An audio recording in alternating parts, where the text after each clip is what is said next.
নমস্কাৰ, মই আশ্ৰাফুল বেপাৰী। আজি বিগিনাৰসকলৰ কাৰণে আৰু এটা নতুন ট্ৰেন্সলেশ্যনৰ ভিডিঅ' লৈ আহিছোঁ। আপোনালোকে যদি ভিডিঅ'টো ভাল লাগে তেনেহ'লে লাইক কমেণ্ট কৰিবলৈ নাপাহৰিব আৰু চেনেলটোত নতুন হ'লে তেনেহ'লে চেনেলটো প্লিজ ছাবস্ক্ৰাইব কৰিব। ঠিক আছে, আৰম্ভ কৰা যাওক। মোৰ এটা কলম আছে। মোৰ আই এটা কলম পেন আছে হেভ।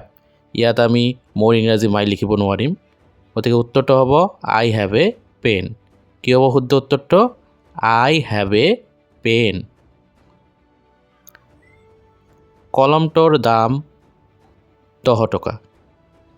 কলমটো দ্য পেন দাম প্ৰাইচ 10 টকা 10 rupees। গতিকে ইংৰাজীত হ'ব the price of the pen is 10 rupees।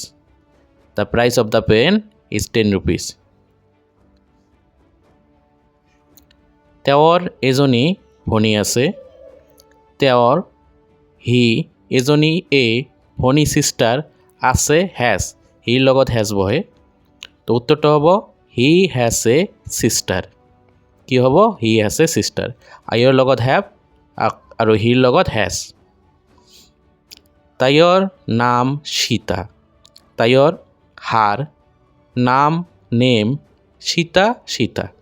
গতিকে উত্তৰটো হ'ব হাৰ নেম ইজ সীতা। উত্তৰটো কি হ'ব? আকৌ এবাৰ কৈছোঁ, হাৰ নেম ইজ সীতা। সীতাই ভাল গীত গায়। সীতাৰ ইংৰাজী সীতা।